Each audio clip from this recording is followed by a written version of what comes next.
Créditos personales y tarjetas Credit Cop. Llegá a lo que querés con las condiciones más convenientes. ¿Tenés Credit Cop? Tenés quien te acompañe.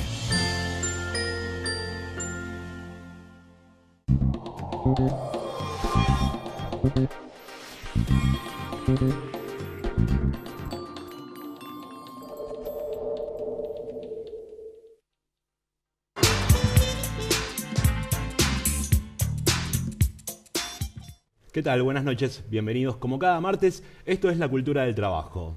Hoy abrimos este programa como lo venimos haciendo desde hace rato. Las malas noticias abundan en el país y todo sigue aumentando. Hoy el presidente Mauricio Macri finalmente reconoció que la inflación de este año va a ser un 30%. Quedó por allá lejos esa meta fantasiosa que tuvo el gobierno, un 15%. Meta que solamente usó para implementar paritarias a la baja. Como varios gremios lo hicieron, su mayoría los estatales hace poco, ratificaron el 15% de aumento salarial. Lo único que hace esto es un 15% de poder adquisitivo, como tantos otros gremios, como los docentes, que actualmente se encuentran reclamando tanto aquí en la ciudad de Buenos Aires como en la provincia de Buenos Aires, un incremento superior, un incremento que no es un capricho, un incremento que les permita llegar a fin de mes. Los trabajadores vienen perdiendo poder adquisitivo desde el año pasado, con las paritarias también a la baja. El gobierno sigue insistiendo con paritarias a la baja cuando todo indica que la inflación es del 30% por boca del mismo presidente, por boca de Javier Iguazel, ministro de Energía, el ex titular o ex CEO de Pluspetrol, una de las empresas petroleras que tienen la mayor concesión de vaca muerta, quien dejó la política, Javier Iguazel, dejó la actividad privada para dedicarse a la política, para seguir el camino del exministro Juan José Aranguren. Bueno, Javier Iguazel dijo que la inflación iba a ser del 30% y que los servicios iban a aumentar un 30%, servicios de luz y de gas. Las pérdidas las paga solamente usted que es un asalariado, usted que vive un sueldo. Los empresarios solamente recaudan. ¿Por qué los aumentos no pueden ser de un 15% en esto? ¿Por qué tiene que ser del 30% y el aumento de su salario del 15%? Son varios de los caprichos del gobierno, caprichos entre comillas, caprichos que el gobierno sigue implementando entre comillas. Recorte salarial. Aquí en este programa llamamos las cosas por su nombre, recorte salarial. La inflación es un método o es lo que delata a un gobierno y su incapacidad de gobernar, dijo Mauricio Macri allá por el 2015, cuando todo era color de rosas, cuando él estaba en campaña. Hoy dijo que la inflación se le escapó de las manos. Menospreciaron la inflación. No se dieron cuenta de lo que era gestionar un país. Hoy está a las claras. Mauricio Macri tiene una incapacidad total para gestionar el país. Incapacidad también entre comillas, lo vamos a decir. La misma incapacidad que tiene el jefe de gobierno Horacio Rodríguez Larreta. Tiene conflictos abiertos por todos lados. ¿Qué son todos kirchneristas? ¿La ciudad está plagada de kirchneristas? ¿Cómo ganaron con el 52% en la ciudad? Si son todos kirchneristas, si todos les llevan la contra. Son varias preguntas que nos tenemos que hacer para ver qué es lo que está haciendo el gobierno, qué es lo que está haciendo también el gobierno en la ciudad, qué es lo que hace María Eugenia Vidal en la provincia de Buenos Aires. Hasta aportantes truchos tiene en la campaña y no sale a dar explicaciones. Lo mismo sucede ahora en el gobierno de la ciudad. Elisa Carrió. Se financió la campaña con empleados estatales, con unidades retributivas de empleados estatales. Le aportaron en su sueldo un monto de más que después derivó al financiamiento de Vamos Juntos. Hoy salieron a decir que eso solamente es una mentira, que están acostumbrados a quienes los denuncian, pero no dieron una prueba fehaciente de qué es lo que está pasando con ese dinero. Creo que es hora de dar explicaciones. Mientras tanto, vamos a presentar a nuestra invitada del día de hoy, Lorena Pocoy, legisladora por la Ciudad de Buenos Aires. Y bueno, ¿qué es lo que está pasando en la ciudad más rica del país?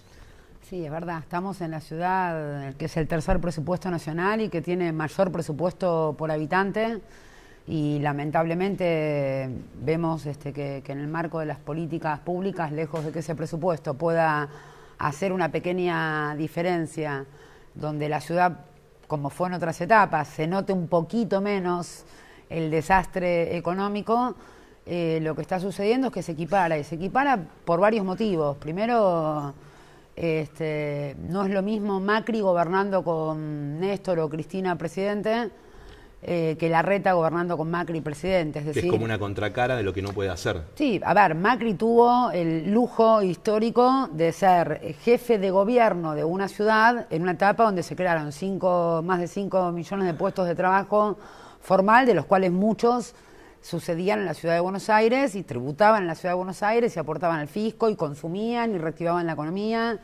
Cuando se construían escuelas, cuando el poder adquisitivo en los hogares porteños existía porque estaban dentro del territorio nacional y de un marco de un modelo productivo. Larreta le toca gestionar una ciudad con un presidente que lleva un modelo absolutamente regresivo, sin ninguna matriz productiva, y que sí, coincido con vos, Hugo, en cuanto a la incapacidad, pero quiero agregar también la otra I de insensibilidad, quiero agregar la I de irresponsabilidad, y también quiero agregar la E de empleado, porque a esta altura ya no sabemos si estamos hablando de un presidente o de un empleado de ciertas corporaciones de poder.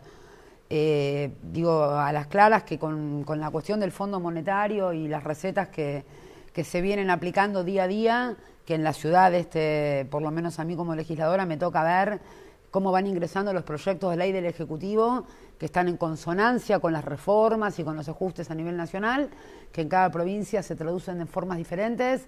Y claramente, el presidente Mauricio Macri, el jefe de gobierno Rodríguez Larreta, les toca administrar decisiones que se toman en otro lado, porque contraer deuda para pagar el incendio del déficit fiscal y en vez de poner las retenciones a la soja o a otros sectores concentrados, hacérselo pagar a los trabajadores, a los docentes, a los jubilados, genera consecuencias graves, que es pérdida de poder adquisitivo, que es achicamiento del Estado, que es inseguridad, porque también hay que reflexionar qué es la inseguridad, qué es que un pibe chorro te saque el celular en la esquina, o la inseguridad es vivir sin saber si mañana seguís teniendo un puesto de trabajo o no, si le podés dar de comer a tu hijo o no, si podés conseguir una vacante o no en una escuela pública.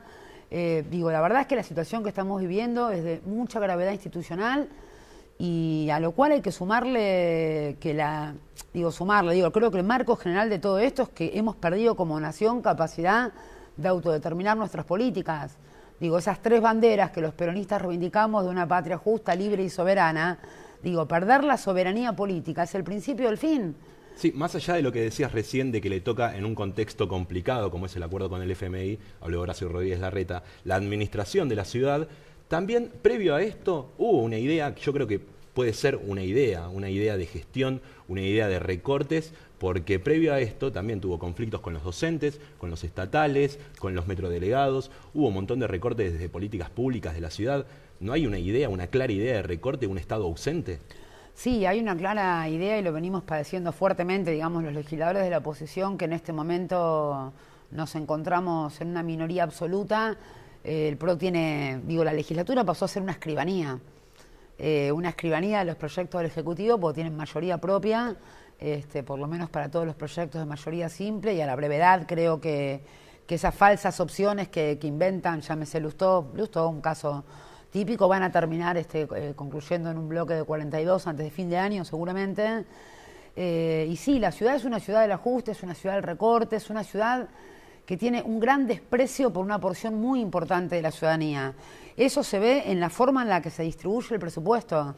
La inequidad distributiva del presupuesto de esta ciudad, aunque parece un cliché entre el norte y el sur, es tremenda. Cuando uno analiza las 23.000 vacantes que el Estado de la ciudad no puede garantizar a la población entre 45 días y la terminalidad del secundario, que el Estado está obligado por el artículo 23 y 24 de la ciudad a garantizar, el 70% de esa falta de vacantes se concentra en la zona sur de la ciudad.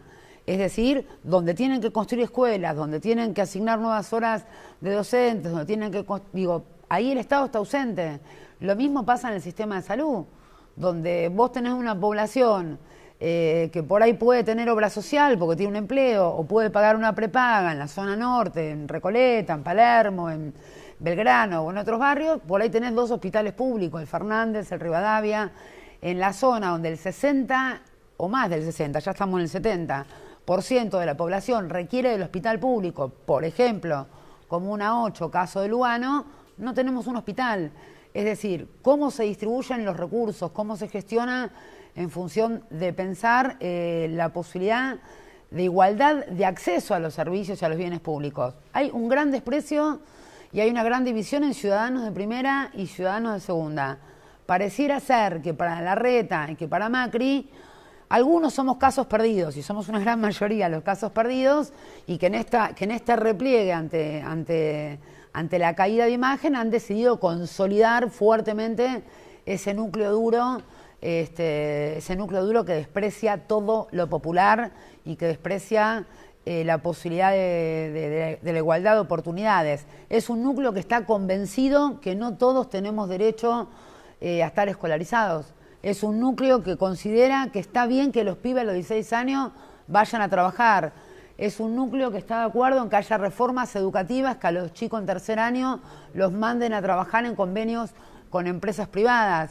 Es un núcleo que está convencido que hay que formar a esta generación de jóvenes en la cultura de la resignación para ingresar a su primer empleo de acá a 3 años, en un empleo precarizado, flexibilizado y en un piso de democracia en el 5.º subsuelo. Bueno, estamos completos ahora. Claudio, buenas noches, ¿cómo estás? ¿Cómo va, Hugo? Un poco llegué tarde, mis disculpas por la llegada, pero no, te estaba escuchando con atención. ¿Cómo estás? Hola, Claudio, ¿cómo estás? Bien, ¿vos? Bien. Bien. No, siempre muy clara, ¿no? Siempre, la verdad que siempre clarísima, pero que recién hablabas de caída de imagen. Supongo que hay datos en la ciudad, porque uno cuando escucha tu relato, que es muy completo, muy sólido, dice, ¿cómo puede ser que haya permanentemente, y ya desde hace muchos más años en la ciudad, una política para las minorías, donde las mayorías quedan excluidas y sin embargo no logramos construir un consenso mayoritario para poder frenar ese ajuste? Lo vamos construyendo, lo vamos generando. Y vos hablabas de caída de imagen. ¿Tenés algún dato alrededor de eso? Sí, a ver, hay varios datos, hay varias consultoras, hay varias encuestas, uno va mirando los programas de TV, van circulando, o los diarios. Ahora, también está la calle, para los que aparte de ser legisladores entendemos que legislar no es estar dentro de Legislandia, sino que es principalmente estar dentro de los conflictos sociales y poder ver cómo traducimos el poder legislativo y colaboramos a la solución de eso. Notamos que hay un gran descreimiento de esta gestión. Logramos que Larreta no puede divorciarse de Macri en esa caída, ¿no? Porque en algún momento decíamos, bueno, Larreta, Vidal, mientras Macri caen se sostienen. La verdad es que notamos que claramente Larreta es Macri y que es indisociable este núcleo. Y hay una preocupación que sí quiero expresar, se nota también en la calle un descreimiento muy grande hacia la clase política dirigente, que esto es parte de las reglas del neoliberalismo, ¿no? Me parece que lo que es muy importante es no cruzar la línea hacia el descreimiento de la política, porque sí, podemos dar la discusión entre dirigentes y sociedad civil que por ahí no participa activamente de la vida sindical o partidaria o etcétera. Si nosotros generamos un valor importante en los últimos 15 años, fue haber recuperado la idea de que el accionar colectivo permitía transformaciones a favor de las mayorías, que era lo que se había ido perdiendo en lustros o décadas anteriores, digamos. Nos fuimos perdiendo esta cuestión de la confianza en la militancia, de la confianza en el accionar colectivo, en lo que los logros no tienen carácter individual, no tienen que ver con los buenos o con los malos, tienen que ver con un conflicto de intereses y que el accionar nos podía generar un beneficio para todos. Ese elemento es el elemento que el macrismo intenta destruir sistemáticamente, aislando la política, aislando a aquellos que hacen la política del conjunto de la población. Y en este caso empezamos a notar también una mayor coordinación entre los niveles parlamentarios, los niveles legislativos y el accionar en la calle, que en algún momento habíamos tenido alguna disociación. ¿Vos no notás lo mismo? Sí, a ver, yo noto que somos muchos los dirigentes, referentes, con diferentes niveles de responsabilidad, que estamos en la calle, somos pueblo, venimos de ahí, no nos define ser legisladores, estamos de paso, es un rol temporario, lo que nos define es ser militantes y es creer en la política como herramienta de transformación social.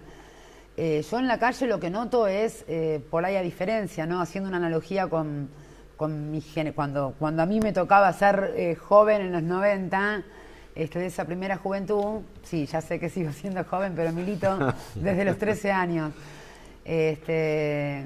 Digo, yo lo que noto es que no hay un voto vergüenza, que lo que empieza a expresarse es un voto bronca, un voto de decepción. En los 90 todo el mundo gritaba, en los recitales se cantaba yo no lo voté, yo no lo voté, yo no lo voté. Era un cántico colectivo en todos los recitales de rock que yo iba. Y la pregunta era, pero si nadie lo votó, ¿por qué volvió a ganar en el 95? En el caso de Menem, ¿no? En este caso yo no estoy notando ese voto vergüenza del yo no lo voté. Estoy notando ese voto de decepción y de bronca de yo lo voté.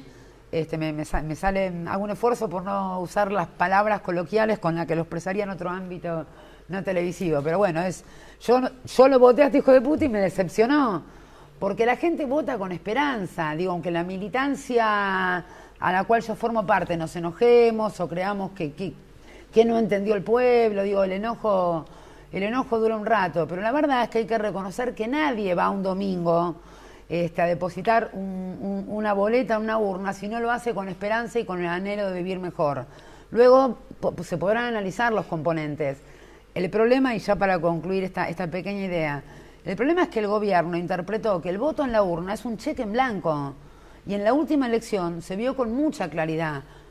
Apenas habían pasado algunas horas de la elección cuando el gobierno lanza un paquete de 3 grandes reformas, ¿sí? La laboral, la previsional y la fiscal. Es decir, ellos creyeron que tenían la impunidad a través de ese voto o esa convalidación en una elección de término medio de poder dar vuelta a la Argentina y arrancaron confrontando con los jubilados, arrancaron confrontando con los beneficiarios de la asignación universal, arrancaron por el sector más vulnerable. Entonces, me parece que ahí se equivocaron y que la última elección fue el principio del fin en términos de proyección político, y va a mi cuenta lo que estoy diciendo, como fuerza política del PRO, de Cambiemos, de Vamos Juntos. Porque una fuerza que no sabe interpretar el anhelo de sus votantes y que entiende que el voto es un cheque en blanco, es una fuerza que no tiene destino, que no tiene proyección. El kirchnerismo tuvo la capacidad de hacerse cargo de algo que es muy conflictivo dentro del peronismo. Nosotros somos presos de nuestra propia dinámica de ascenso. ¿Por qué es difícil ser peronista? Porque el peronismo es una dinámica de ascenso social. Entonces, claro, quizás en el 2011, 2012 estábamos enojados y le decíamos a algún vecino, che, pero ¿por qué te quejas de Cristina si arrancaste con el plan jefe de hogar, ahora tenés tu auto, te fuiste de vacaciones, tu pibe está en la universidad, se recibió? Nos enojamos, pero a la vez está bien que haya naturalizado un nuevo piso de derechos y de conquistas sociales y que pida un poco más. Sí, tal vez nos faltó, una protección, un poder decir qué teníamos que hacer y cómo teníamos que hacerlo, ¿no? O sea, cómo seguía esto. Y este muchacho lo que hizo fue, llegó y dijo, les prometo el paraíso, no voy a cambiar lo que está bien, van a estar mejor y vamos para adelante. El paraíso fiscal. Claro, y hay una estafa, claro, Claudio, una estafa electoral. Pero por supuesto. Pero generó una cuestión muy básica, es decir, yo resuelvo una necesidad y aparece otra. Esa es la lógica de la necesidad y la resolución de necesidades. Entonces, lo que planteó fue, miren, seguimos por este lado, haciendo las cosas, respetando a las buenas y generando más buenas. La verdad, un discurso muy simple. Si vos me preguntás, yo nunca, jamás, ni vos ni yo creo, pensamos que podía ganar. Nunca lo pensamos, nunca lo vimos como posibilidad. Decíamos, no hay proyección nacional, no tiene proyección nacional, no tiene forma de... y sin embargo, tuvimos una situación que es la que tenemos hoy día. Yo coincido con vos en el análisis. Digo también, en la medida que surja algo que sea la posibilidad para el conjunto del pueblo trabajador, entonces sí vamos a tener ese espacio vacío. Por eso hoy claramente creo que estamos frente a un dilema, ¿no? Primero, el neoliberalismo, las políticas de ajuste, las recomendaciones del Fondo Monetario necesitan despolitizar, necesitan que la gente no descrea de toda la dirigencia política, que descrea de la política como herramienta de transformación, que los sindicalistas sean chorros, que los militantes seamos guerrilleros, subversivos, que necesitan que la política sea una clase disociada del pueblo, ¿sí? Cuando en realidad la única clase es la clase trabajadora. Ahora, en realidad también están subestimando, porque hay un piso de memoria histórica, todavía no estamos en ese punto, y yo creo que también hay que recordar que perdimos por 2 puntos, claro, que pasaron algunas cosas en el medio que nos atravesaron, que realmente fue un fraude electoral porque la fórmula de Macri fue conserva, suprime, supera, es decir, vamos a conservar todo lo que está bien hecho, vamos a suprimir lo que está mal hecho, claro, y vamos a superar hacia un modelo mejor. Eso ya está, ya fracasó, ya sucedió. Y el otro gran fracaso es el relato de la pesada herencia, que hoy dirigentes del oficialismo en un montón de programas televisivos sigan corriendo en los debates con la pesada herencia y no querer discutir y no querer debatir el presente, habla de que se quedaron sin relato, porque la elección anterior nosotros intentábamos discutir el presente y ellos ganaron la elección discutiendo el pasado, sobre esto de que, bueno, todavía no tuvimos que dar un paso atrás para tomar impulso. Luego eran 2 pasos atrás para tomar impulso. Luego fueron 3 pasos atrás para tomar impulso y hoy estamos cayéndonos de tantos pasos atrás que dimos. Es decir, se terminó el relato de la pesada herencia y comienza un nuevo relato, que es el relato nuestro, que es la pesada herencia que un gobierno que en principio tan solo contó con la legitimidad que le otorgó el pueblo por 4 años, ya nos dejó la pesada herencia de los próximos 100 años. Porque esta deuda que contrajo este gobierno se va a pagar en los próximos 100 años, es decir, 25 mandatos presidenciales. 25 próximos presidentes, presidentas, van a tener que cargar con la mochila de un tipo que simplemente fue electo en principio por una gestión de 4 años. Está claro lo que decías hace un rato de que la gente vota con optimismo, con una esperanza de cambio, como Siempre. fue en este caso, ¿no? Hubo una propuesta por parte de Cambiemos que no fue cumplida, que hablamos recién de una estafa electoral. ¿Cuál es la propuesta de la oposición, en este caso del peronismo? Tanto propuesta me refiero a candidato como acciones a seguir en caso de ganar las elecciones.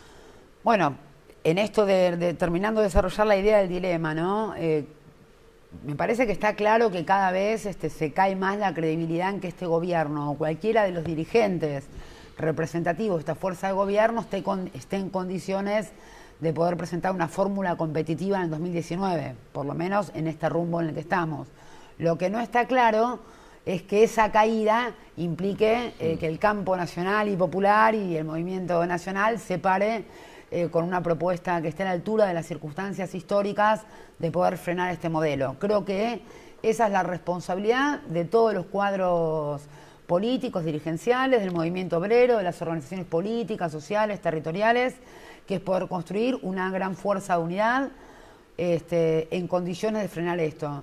Y esa unidad tiene que estar basada en principios, en estructura de valores, tiene que estar basada en un contrato social básico que tiene que ver con la coyuntura actual. No es una unidad neutra, tiene que ser una unidad donde está claro que no queremos el Fondo Monetario, que queremos recuperar la soberanía política, porque si no podemos autodeterminar nuestras políticas como nación, no hay ministro de Economía, ni presidente, ni Perón que retorne, ni con las mejores intenciones que tengamos en el mundo que podamos sacar el país adelante si no somos capaces de poder autodeterminar nuestras políticas. Por eso recuperar la soberanía no es sencillo. Nosotros quedamos endeudados y con una pesada herencia, y a quienes nos toque, ojalá gobernar, seamos parte todos nosotros de una fuerza que logre intentar sacar la Argentina adelante de este desastre que está haciendo esta gestión. Va a ser difícil porque en el medio, entre el 2015 y el 2019, corrió mucha agua bajo el puente, ¿sí? Y esa agua se lleva puestos de trabajo, ¿sí? Ese caudal de río se lleva pibes desnutridos, se lleva escuelas que cierran, se lleva deserción escolar, se lleva chicos que se enferman, se lleva jubilados que se mueren porque no acceden a los medicamentos, se lleva una cultura del trabajo que se empieza a perder, se lleva un piso de democracia que se va adelgazando, debilitando, perdiendo volumen. Que hoy haya una generación de jóvenes que naturalice que es normal trabajar en estas condiciones de precarización, es algo triste, porque en la década anterior todos nuestros jóvenes habían entendido que las condiciones naturales de una democracia ¿sí? Es con empleo registrado, ¿sí? Y es en todas las condiciones de las conquistas sociales que nadie nos las regaló. Digo, en todo caso, el gran acierto que han tenido Néstor, que ha tenido Cristina, es poder recoger las demandas y las luchas históricas de un movimiento y de un pueblo que lleva más de 70 años tomando, digo, desde el 45, ¿no? Más de 200 años de historia peleando. Y en esto el movimiento obrero, para la etapa que sigue de aquí al 2019, tiene, sin lugar a dudas, digo, Claudio Hugo, un rol fundamental. Yo hablo como desde las organizaciones políticas, como dirigente de Unidos y Organizados, como vicepresidenta del PJ, como legisladora, pero tengo muy en claro que el movimiento obrero tiene un rol central en la etapa que sigue y que nosotros esperamos que nos ayuden, que nos ayudemos a poder construir ese punto de unidad y que esa unidad sea una unidad vinculada a las tres banderas, una unidad vinculada a un proyecto de liberación nacional que es el ADN del peronismo, no una unidad vinculada a un salvataje corporativo del peronismo. Ahí está, entre el diagnóstico y la propuesta, está el camino, digamos, ¿no? Ahí, vos sabés que la lógica que tenemos los dirigentes sindicales, que estamos representando un contrato básico con nuestra gente, que tiene que ver con defender el nivel de vida, las condiciones de trabajo, los salarios, y la obligación que tenemos de militar políticamente. Entre una cosa y la otra, ustedes y nosotros tenemos que tender un puente. Digo ustedes y nosotros para decirlo de alguna manera. Sí. Tenemos que generar un puente. Somos parte de un gran nosotros, ¿no? Que es el peronismo y que es un movimiento muy complejo, pero el único movimiento en condiciones de poder rescatar a la Argentina de este desastre. Yo creo que hay que generar un puente y ese puente hay que trabajarlo con mucha paciencia, con mucha certeza. No, lo que no podemos hacer es dejar de hacerlo. Porque tal vez también es uno de los elementos que nos faltó desarrollar en la etapa anterior. Tal vez esa inteligencia y esa estrategia compartida entre los dirigentes políticos, partidarios, los dirigentes sindicales. Entiendo que ahí tenemos que pegar un salto importante y usted tiene que ser partícipe de esto, pidiéndole también a sus dirigentes, a aquellos que los representan, que no solo se queden en lo reivindicativo, que también piensen en el país, que también piensen en la necesidad de cambiar este gobierno y reemplazarlo por otro que represente el interés del conjunto. Se nos va el tiempo, nos vemos en la próxima de La Cultura del Trabajo. Muchísimas gracias por acompañarnos, muchas gracias por estar acá. Gracias, Claudio, gracias, Hugo.